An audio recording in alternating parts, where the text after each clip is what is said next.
Got really quiet. I guess that means I'm supposed to start. Are we good, Nat? All right. Ladies and gentlemen, welcome. It's a beautiful day out here. We are so very excited to be here. We're excited to have so many of our friends with us today. So many members of our cabinet. We recognize them. We appreciate our media friends and partners who are here with us to cover this budget announcement. I want to. I'm so excited to be back in West Haven. I want to thank. We have several members of the city council and town, but we appreciate your willingness to let us come and invade your city here.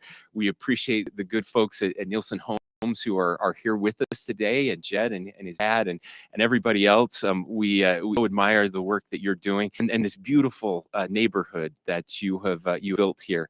We're excited to showcase and highlight that a little bit. I want to thank those who came yesterday. For those of you that were paying attention, we announced major investments in a comprehensive approach to alleviate homelessness, including additional support for emergency shelters, new ways to address our labor shortage, behavioral health changes to commitment law, a new court to divert mental health cases out of the criminal justice system, and additional support for affordable so we can prevent homelessness in the first place. Now, today, we're very excited of our budget recommendations. A budget invests in so many of the elements that make Utah an acceptable place to live. Now, I always highlight, and I want to do it again just for our friends in the legislature who are watching. I have a constitutional duty as the governor of this state to present a proposal plan to the legislature on how to spend our budget dollars. Ultimately, it's the legislature who negotiates over the 45-day session and will decide the budget, present a budget to me. I then have an opportunity to either sign or veto that. We do have a line item veto here in the state of Utah as we work through that process. But I want to thank our legislators for the incredible collaborative process that we've engaged in over the past 3 years. And I look forward to doing that again. We've had lots of conversations with the legislature. I've presented this budget to legislative leadership as well as the minority leadership. And there are lots of areas of agreement, but having those conversations, we move forward. As we were putting let me also recognize these two amazing people that are with me. My Lieutenant Governor Henderson, you'll be hearing from her in a minute, and Sophia DeCar, Governor's Office of Planning and Budget, and her team is here as well. And they put in, I can't even count the hours, tens of thousands of hours in putting this. It's incredibly complicated, and they work tirelessly to make it happen. So if you would join me in giving them a round of applause, I would really appreciate it. Thanks, Sophia. Okay, now let's dive into this. I have my talking points, and I may deviate just a little bit from them. That's okay.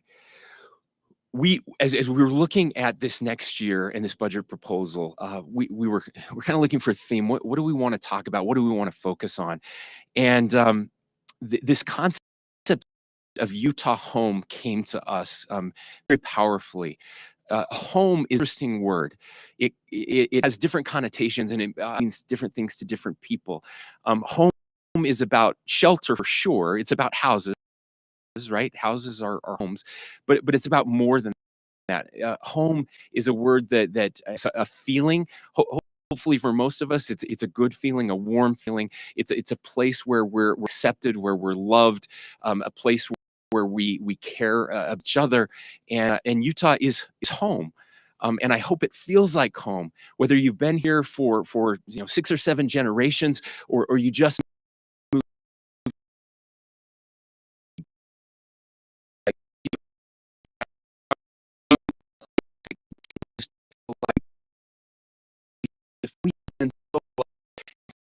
to live. And, and I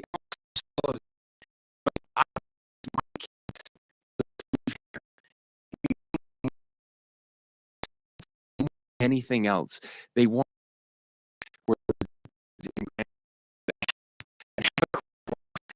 so many of us have had. So if 10, 20,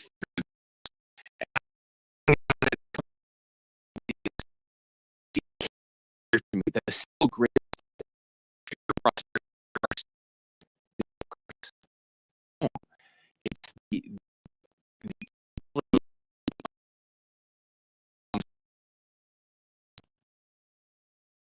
that now I believe one of the things that makes the United States so unique and so different is this idea that we believe this idea is no matter who you are, where you were born, who your parents are, you can make a better life for yourself. And that is the dream of home.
By the way, there's a problem in every state, the cost of home ownership.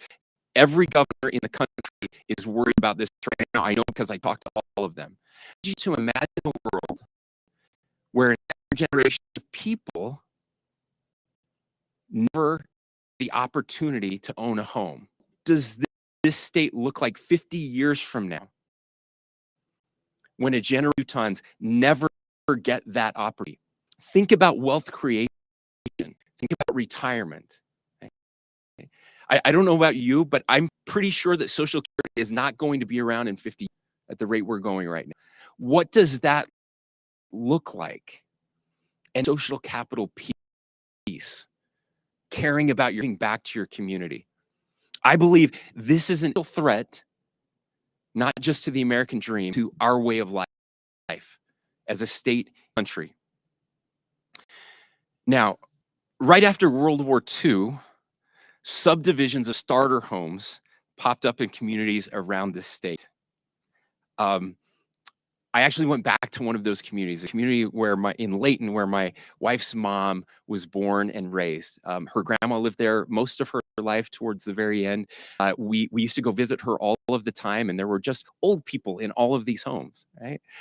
And these are 900 square foot homes, 1,100 square foot homes. Had basements, some of them did not.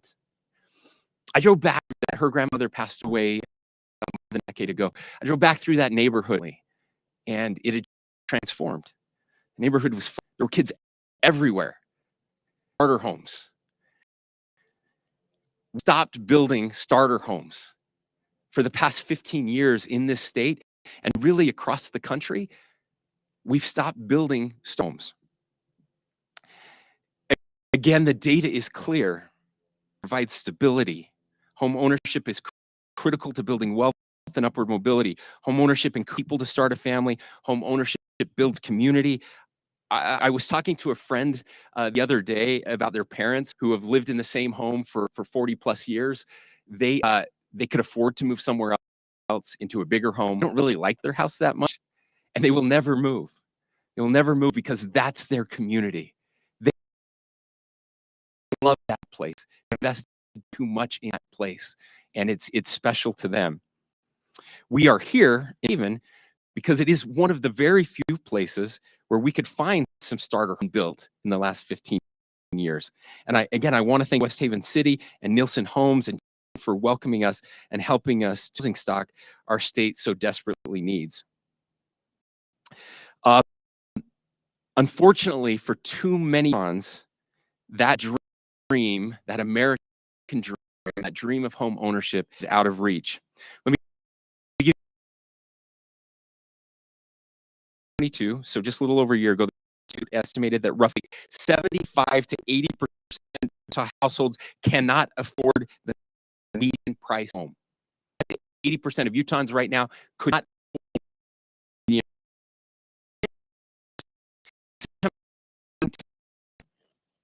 The Utah median home price was $336,000. It was just 4 years ago, $336,000. In September of 2023, 4 years later, the Utah median price $507,000. Just 4 years. Now, when you overlay that with the mortgage rate, very different in 2019, right? With a 30-year mortgage rate of over 7% and 5% down, monthly mortgage payment of $3,450. $3,459.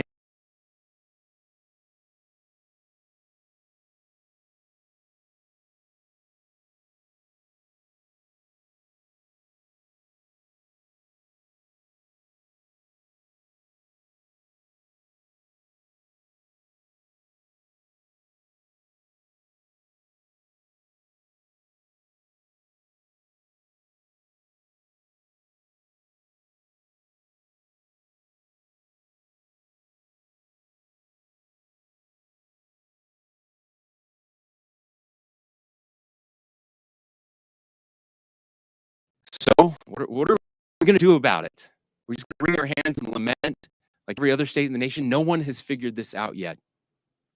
Today, we're announcing a proposal, a very audacious proposal, something we're calling Utah First Homes, a comprehensive package of actions and incentives with the goal of building 35,000 new starter homes by 2028.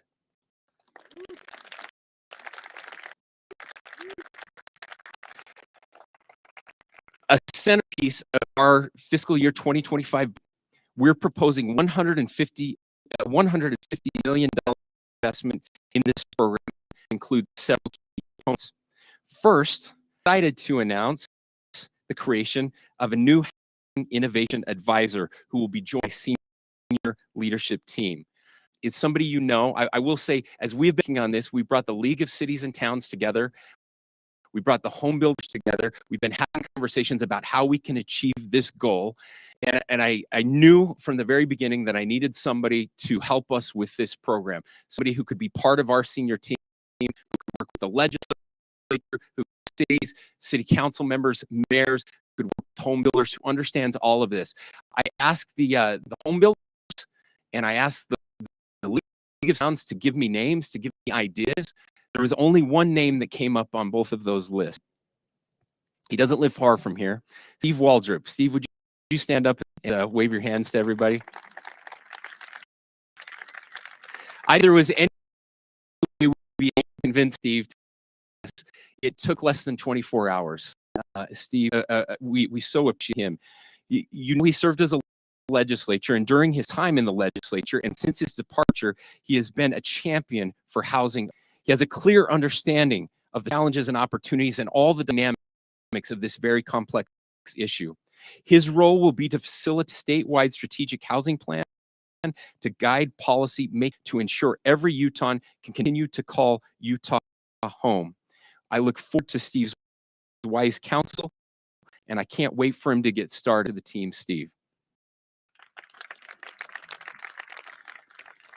Next, with that $150 million, this is what we're we're suggesting, proposing that we do. Last year, President Adams created the first-time homebuyers assistance fund, which made $50 million available to prospective homeowners for down payments on new homes, interest rate buy-downs, and closing costs. This program is already helping hundreds of Utahns purchase their first home. It has been so successful that we propose adding an additional $50 million to this program to impact. We also want to expand the state infrastructure bank specifically for housing projects. I want to acknowledge all that Utah cities and towns have done to help pave the way for additional housing supply. Thousands of new lots have been permitted. Unfortunately, the high cost of infrastructure has prevented many of these lots from actually being built upon. In the 2023 general session, we made changes to the state infrastructure bank to allow those funds to pay for new water and sewer infrastructure in addition to roads. This year, we want to next step and recommend an additional one-time appropriation, $75 million to this fund. We're also launching a new housing innovation and construction fund. More than ever, how technologies and regulations need innovations and solutions. To get this rolling, we're proposing to set aside $5 million to incentivizations in how we plan, design, and construct new starter homes. This will address housing affordability. We also want to provide opportunities for expanding existing sweat equity programs for starter homes. Utahns are hard work and are putting their time and talent in building their own homes. 9 organizations around the federal government's U.S. self-help program in rural parts of the state. Equity programs allow individuals to contribute physical labor toward their down payment on a new home. We're recommending $15 million to expand these programs and end up a program serving the urban areas of our state. Community land trusts are another innovative solution to address housing affordability. I don't know if the new sorry, yes. The historic flag has fallen, and we've got it set back up. So thank you. Let me talk just a little bit about community land trust. Increase housing affordability by separating ownership of the building and the land underneath it. Homebuyers own their homes outright, but lease the land from local government or nonprofit organizations. Allows these homes to stay affordable over time. We're seeing success in Moab, Provo, and other areas, and I love the creativity of these programs. We're recommending $5 million to support community land trusts in the state. And finally, we're working to recruit an off-site housing manufacturer to our state. There's some incredible things happening in the architecture and construction side, including the manufacturing of housing in factories and assembling them on site. These modular homes are nothing like the manufacturing you remember from the 80s and look just like traditional construction. We believe there is a great opportunity to both bolster rural economies and accelerate the production of housing by recruiting a modular manufacturing company to the state or building one here internally. Building additional 35,000 homes in the next ambitious. But the investments and the incentives in the Utah First Homes program make this entirely doable. Utah First Homes will correct the market for housing space and create new opportunities leading to home ownership for our kids and grandkids. I cannot emphasize this enough. This is about our kids and grandkids being able to live here. It's not about people from other states moving in here. People aren't selling their big houses in California and coming to buy starter homes in Utah. This is about our kids. This is about our future. This is about the American dream and the Utah dream and the very best of Utah and making sure it is available to the next generation. The greatest generation of Americans did this. Another poster is down. We're good. We can leave that one down. The greatest generation, those World War II veterans who back, they did this. They did it in our state, in our communities, and we can do it. We can do it again. Now, let's move on to the budget. I know that's all I want to talk about, but we have like other things we need to get through, and we'll move through these. As we grow, we need to provide Utahns with transportation choices so that they can go where they want, when they want, in the way they want, while improving our air quality. To that end, we're recommending $122 million in transportation and air quality. This includes a recommendation to shift 1%, about $25 million yearly from the Transportation Investment Fund, also known as the TIF Fund, it's a sales tax allocation, to the Transit Transportation Investment Fund. This doubles ongoing funding for statewide transit projects, including the Points Front Runner Station. Access to recreation and open spaces enhances our quality of life as well. As our population grows, we must maintain and improve recreation amenities, access, and open spaces. We're recommending $45 million to maintain and expand recreation infrastructure, recreation, and preserve open spaces, and economic opportunity and a high quality of life for all Utahns, regardless of where they are. We're recommending $169.7 million for rural Utah. Significant investments in agriculture production capability, community infrastructure, upgrade critical hospital infrastructure. Now I'm going to turn the podium over to Lieutenant Governor Henderson to talk about investments in our people.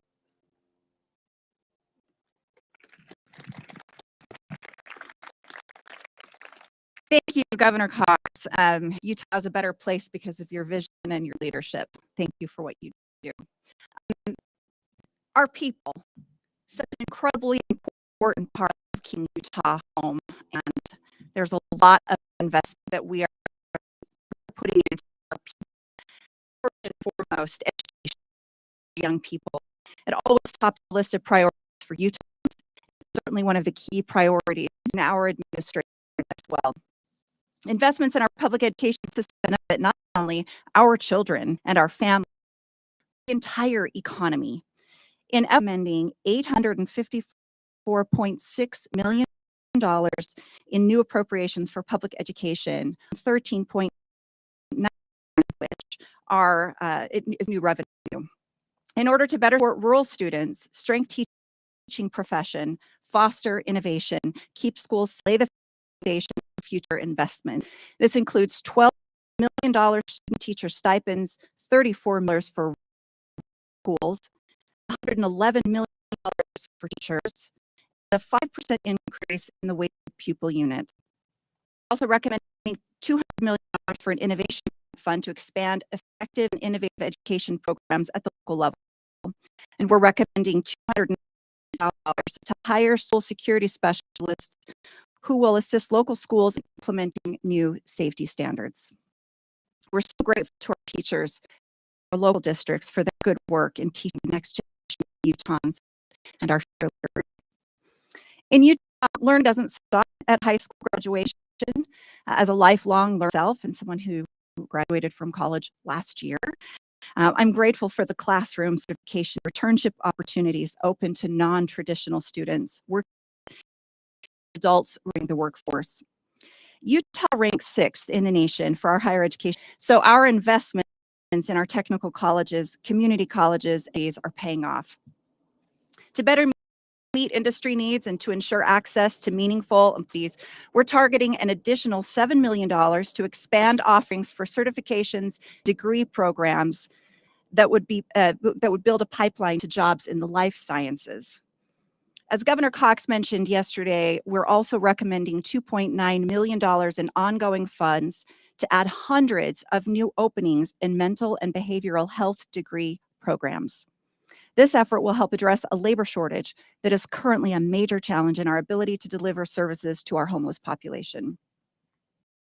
Finally, we want to increase offerings in technical education as well as apprenticeships in healthcare, technology, manufacturing, plumbing, welding, and culinary arts.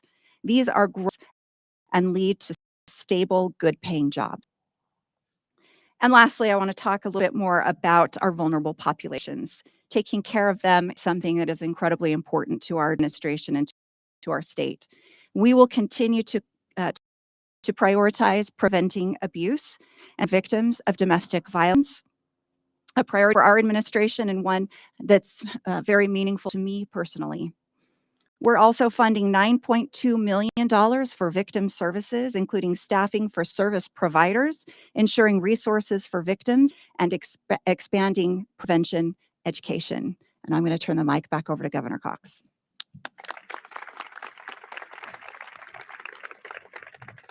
Thank you, Lieutenant Governor. As you can see, strengthening our families is at the heart of everything we do in our administration. Healthy has been the key to our state's success, and we want to nurture and assist those families.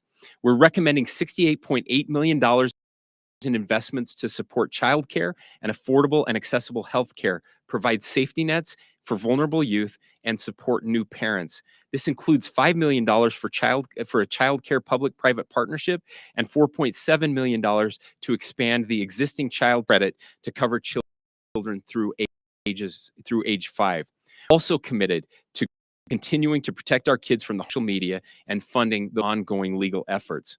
Now, another aspect that really sets Utah apart from other states is our commitment to service.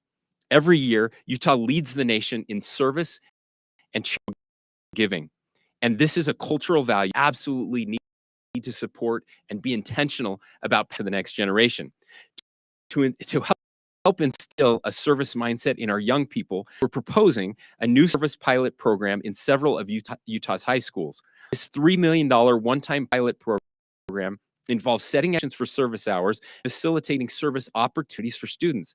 I want to thank Lieutenant Governor Henderson for her leadership in this area and for taking the lead on this pilot program.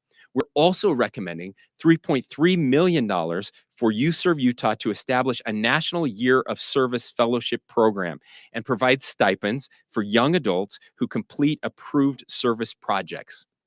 We also want to encourage service in the Utah National Guard.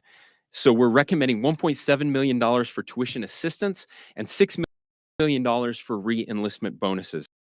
We are so grateful for those who wear the uniform to serve our state and our nation.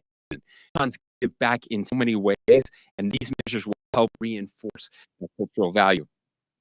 Now, just a few of the highlights in this year's budget. I encourage you to look at the budget book that we'll be passing out, available online. Every Utahn can go and look at the many different categories.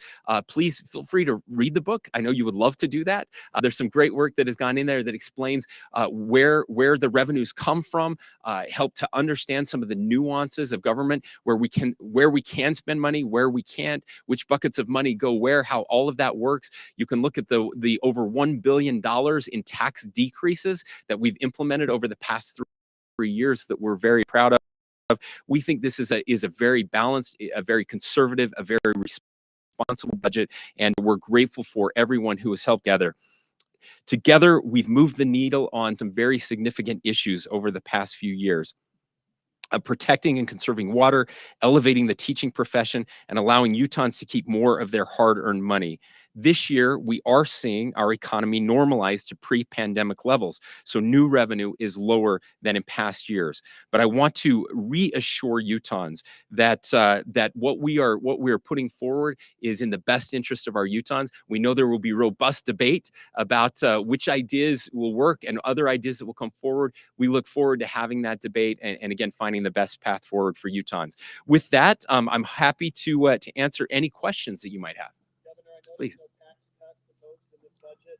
Thoughts on how you got to that and your discussions with the legislature, which has talked about doing that? Sure. Yeah, and those talks are ongoing. Again, we're always supportive of tax cuts. There is a small tax cut in here, and that is for the child tax credit. We did a tax cut last year for families with children ages 0 to 3. We want to move that now 0 to 5. So adding ages 4 and 5 in that we think is helpful. One of the reasons for that is we've had such huge tax cuts over the past 3 years. By the way, the largest tax cut in our state's history was about $225 million. We've done over $1 billion in 3 years, which we're very, very proud of. So again, allowing that to normalize, to see where that takes us moving forward, we think it is important. I would also note that there is a tax cut coming up. There's going to be a vote of the people on removing the sales tax on food. That's over $200 million. And so we think that that's a very important one. We hope that Utahns will vote to support that. We support removing the sales tax on food. And so that's another potential sales tax that's upcoming. Other questions? Please.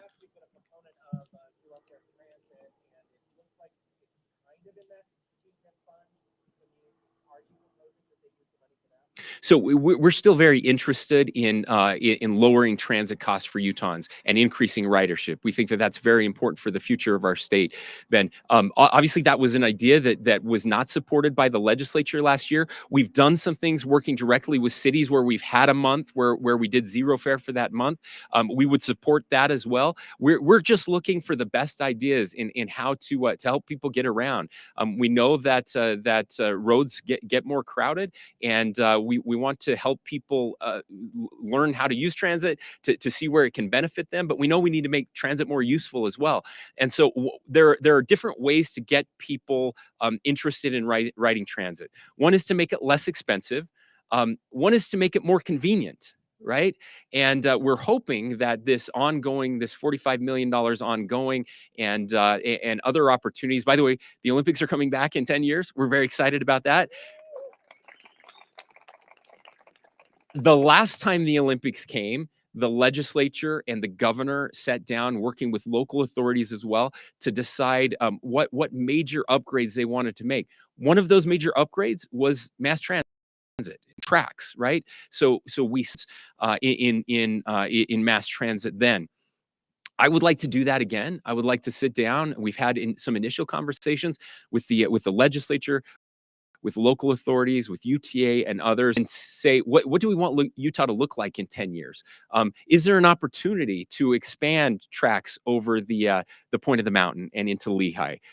Can we use some of these funds to do those things? I think as we make transit more convenient, more and more people will use it as well. Governor, on the health component, there's still a lot of money in the $50 million President Adams plan. Why put more money in now as opposed to letting some of that kind of cycle through, as President Adams and others have suggested that needs to happen? Sure. No. That's a fair question. And I think it's important to kind of also inherent in this question is understanding the kind of the process and the timing of these funds. So while there is still a lot of money left in that fund, as we've talked to the experts who are managing that fund, they are telling us that they believe pretty strongly that money will be gone by the time the next budget kicks in next year. And so again, this is a fiscal year 25 budget. So we're talking about funds that will be available July of next year and looking ahead. So at the rate that this is going, we think that it will be almost depleted by the time we get to next year. But more importantly, one of the reasons it hasn't been moving out as quickly as possible is because not enough people are building starter homes. And one of the reasons they're not building starter homes is because of a lack of infrastructure. It's still too expensive to get that infrastructure out there. So the hope is with our proposal, by the way, the League of Cities and Towns have told us that there are about 190,000 buildable lots in the state of Utah right now, 190,000. So what we're trying to do is to open those up density a little bit to build starter homes, and again 35,000 of those 190,000 lots to be used for starter homes. And we believe in conversations again with both the cities and with home builders that by investing in infrastructure, that can rapidly increase the number of low-cost homes that are being built in the state.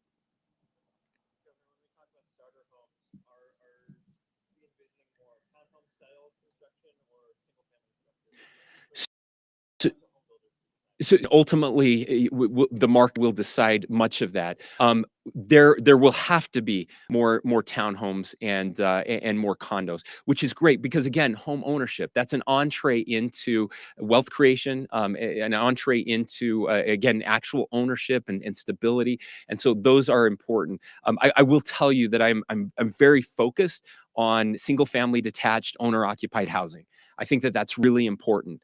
And again, we know there's demand for that. An interesting article a few months ago in Fortune that I just shared today that talked about how this lack of this lack of starter homes, single detached starter homes, is not by choice, it's by force. It's a mixture of the decisions that we're making. By the way, a lot of those government decisions that have led to this, where the incentive is to either build really big homes or to build apartment complexes.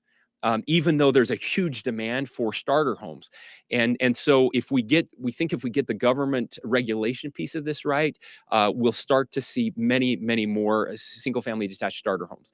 I will also just state for the record, as we have these policy discussions, that I would like these Utah First Homes, this Utah First Home program, that there would be some restrictions homes, in that we don't build the supply, take them out of the supply, which happens with institutional ownership. So large corporations coming in and buying up these homes, right? I'm not interested in that. And secondary rentals, Airbnbs, which short-term rentals, which also take that supply out. So if we're going to invest in new neighborhoods, invest in our families, in new opportunities, we want these homes to stay in the market, right? That's really important, that we don't add supply to solve a problem and then create more supply issues down the road. The program requires 450,000 or less. Correct. The median price is higher than that. It is. It needs to be adjusted. No, I don't. You want to keep it at 450. Yeah. In fact, again, anybody here think that $450,000 is a starter home? I don't either. I really don't. And so again, my hope is that that as we start this program, and it may take a little time, but by the way, that I didn't just make up that 35,000 number. That's a number that we arrived at in conversations with our experts, as well as the Kem Gardner Institute, who look at this data very carefully. That's the number of starter homes that we will need just to meet demand over the next 5 years. And so if we build that, though, again, this is economics 101. This is just supply and demand. If we increase the supply, we truly believe that we can bring the cost down. And if we're helping, one of the reasons the cost is so high is because the cost of infrastructure is so high. So again, if we're helping to bring that down, now we get an opportunity. Again, it may not be feasible right away, but I want to see these homes under $400,000. And even better, when we start to add some of the sweat equity programs and other programs that we're looking at, I want to see homes getting down to $300,000. So we can do this. We can do this. And just a message to our mayors and city council members out there, and to the good people of Utah. We all, every single one of us, needs to be involved in making happen. I know every city is different. Every city is unique. Some cities are mostly built out, but there's infill opportunities within those cities. And we need to be creative about how we use those infill opportunities. There are some shoulder communities that have opportunities with lots of land available, right, to do this. And there's going to be pressure on them as well. But this is something we all need to own. It's for all of us. And to the citizens who often push back on density, I understand that, and I feel that. I really do. But please understand that this is different. This is a different kind of density. I hope that there will be a little less NIMBYism around these neighborhoods where they are starter homes for our kids and grandkids. I know every single one of us started in a place like this. It's my favorite question to ask people. I know you have a great house right now. Tell me about the first home you bought. Tell me about where you first lived. What was that like? And oftentimes, they'll get a tear in their eye, because it was some of the happiest days. It was a small home in a little neighborhood with lots of amazing people, and they have so many great memories of that place. And it was okay that it was only 1,200 square feet or whatever the size of it was, that they didn't have everything that they ever wanted. This is good long term. Eventually, all of those people who buy these starter homes will buy a bigger home later, and that's good for the economy too, and good for our home builders, and good for everyone else. And sorry, I know this isn't what you asked, but I'm going to keep going. Last thing I want to say on this, and then any more questions. I understand that there will be some pushback saying this is just going to benefit home builders. I also understand that we have lots of developers who are in the legislature, who've been successful and have run for office and chosen to serve in that way. Let me be very clear on this. I am not a developer. I am not a home builder. Okay. I bought my first home in Davis County, and I sold it for a loss, right? I'm not very good at this, is what I'm saying. I built a small home in Fairview. When we moved there with my family, we were able to sell it later on to a very young couple. I made like $5,000 on that sale of a home. I'm terrible at making money on land development and selling homes, okay? there has been zero influence on this from any developer, zero influence from anyone in the legislature, although I've had these conversations with them and they're very supportive. Okay. If we want more shoes, we have to pay people who make shoes, right? I would love if all of us could just build our own homes, and some people can do that. Some people are really talented. Most of us are not. And I am grateful that we have amazing home builders in this state who are doing that work.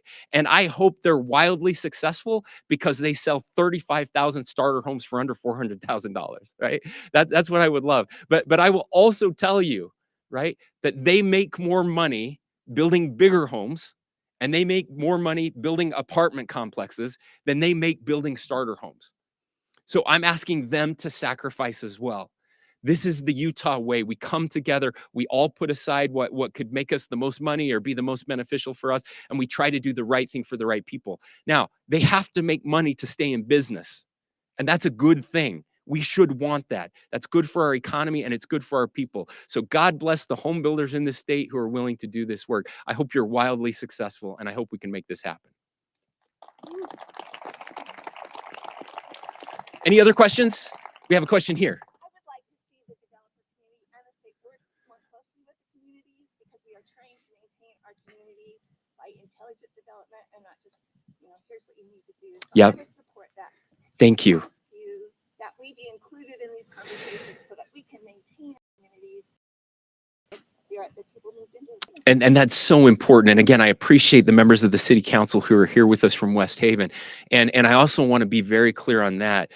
We have been very engaged with the League of Cities and Towns. Obviously, it's impossible for us to bring all 248 cities and towns and city council members together to have these negotiations.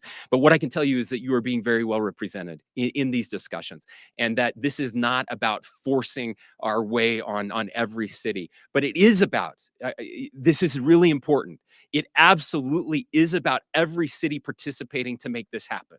Every single city in the state. I don't care where you are. I don't care how much the average salary of the people who live in your city. I don't care how rich or poor, big or small, landlocked or not landlocked your city is.